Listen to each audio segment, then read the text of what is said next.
10টা বাজতে যায় আর রূপার এখনো আসার সময় হলো না।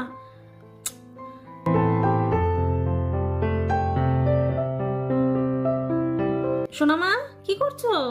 মামা দেখো জেরি কিরম করে টমকে বোকা বানাচ্ছে, দেখো দেখো। আচ্ছা তাই তো সোনা মা, শুধু কার্টুন দেখলেই চলবে? খাবারটাও তো খেতে হবে নাকি? কত বেলা হয়ে গেল বলো তো। এসো আমি খাইয়ে দিই, এসো।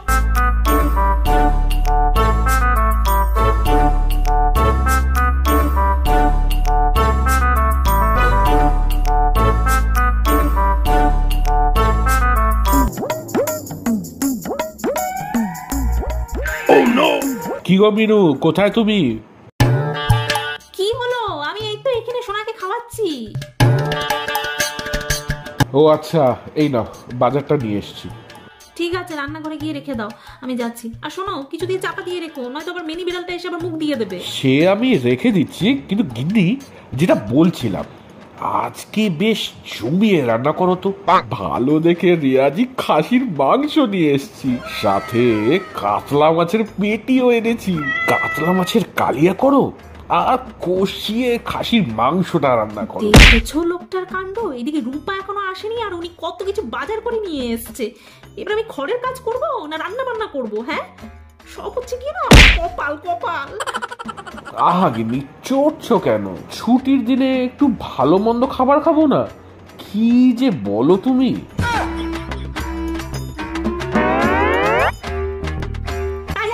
তুই খা তো খা, আমার এখন 1000টা কাজ, অত সময় নিয়ে আমি খাওয়াতে পারবো না। মনা, আই মনা। কি হয়েছে মা? কি হবে মা? এসে আমাকে উদ্ধার করে এইদিকে। রূপা পিসিকে একটা ফোন কর, ফোন করে জিজ্ঞেস কর কখন আসবে। 10টা তো বাজতে গেল, আর কত দেরি করবে? ফোন কর। করছি।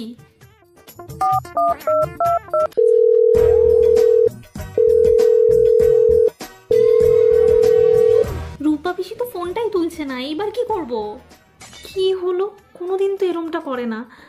এবার আমি একা হাতে এত কাজ কি করে করব? মা শোন না, বলছি কি, রিনু আন্টিদের বাড়িতে যে কাজের মাসিটা কাজ করে, ওনাকে ডেকে নিয়ে আসো না। ওই মাসিটা এসে রূপা পিসির কাজগুলো করে দিয়ে যাক। কারণ না, এত বেলায় আমার তো মনে হয় না রূপা পিসি আর আসবে বলে।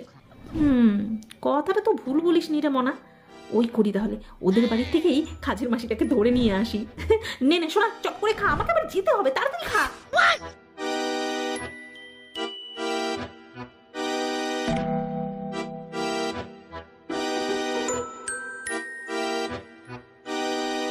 কি গো মিনতি, কোথায় সব?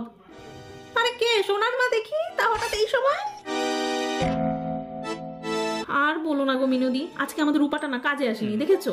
তাই ভাবলাম যে তোমাদের বাড়ির যে কাজের মাসি, ওনাকে কিছুক্ষণের জন্য নিয়ে যাই, কয়েকটা কাজ করে দিয়ে আসুক। তা কোথায় উনি? আর বলো না, আমাদের বাড়ির মাসিটাও আজকে ডুব মেরেছে, বুঝলে, কাজে আসেনি। তারপর তো আমি ওদের বাড়ি থেকে ওর মেয়েটাকে ধরে নিয়ে এসেছি কাজের জন্যে। নাহলে এত কাজ কে করবে বলো তো? টাকা নেওয়ার বেলায় তো আছে, 1 পয়সা তো কম নেবে না। তাহলে কেন কাজ করিয়ে নেবো না গো? হ্যাঁ, তুমি বলো। ও আচ্ছা, তাহলে আর কি করা যাবে বলো? যাই, বাড়িতে গিয়ে না হয় নিজের কাজ নিজেই করি। কাকিমা এইবার কোন ঘরগুলো ঝাড় দেব? আমার মাথা এসে ঝাড় দে আয়।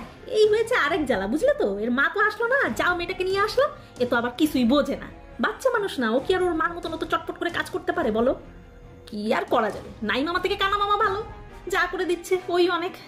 যা গিয়ে এবার পাশের ঘরগুলো ঝাড় দিয়ে দে, যা। রিনুদি, এটা তুমি কি করছো? এ তো একদমই অল্প বয়সী একটা বাচ্চা মেয়ে, তুমি একে দিয়ে ঘরের কাজ করাচ্ছ? তুমি কি বলতে চাইছো? হ্যাঁ, ওকে দিয়ে কাজ করাচ্ছি মানে? ওর মা আসেনি তো ওর মার কাজটা ও করবে না? তা না হলে কি আমি 14 জায়গায় লোক খুঁজে বেড়াবো নাকি? হ্যাঁ, যত সব। তোমার মনটা যে এত ছোট আমার জানা ছিল না রিনুদি। আর তুমি কি জানো, তুমি যে বাচ্চাটাকে দিয়ে তোমার ঘরের কাজ করাচ্ছ, এটা আইনত অপরাধ। এর জন্য তোমার জেল পর্যন্ত হতে পারে, সেটা কি তুমি জানো? এর মানেটা কি? তুমি আমার বাড়িতে দাঁড়িয়ে আমাকেই হুমকি দিচ্ছ। ক্ষমা করো রিনুদি, কিন্তু যেটা অপরাধ সেটা অপরাধী। মনা, তুমি চলো আমার সাথে, ঠিক আছে? চলো।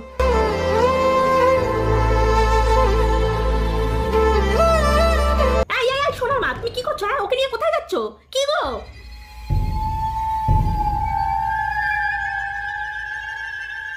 এসো মনা, এসো, বসো এখানে।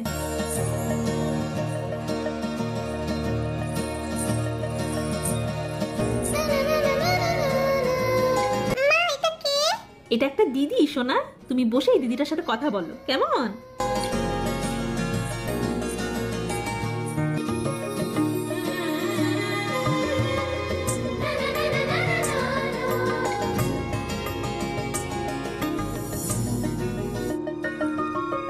মনা এই নাও, এই জুসটা আর বিস্কুটগুলো খাও। তোমার মা কোথায় আছে? কাজে কেন আসেনি মনা?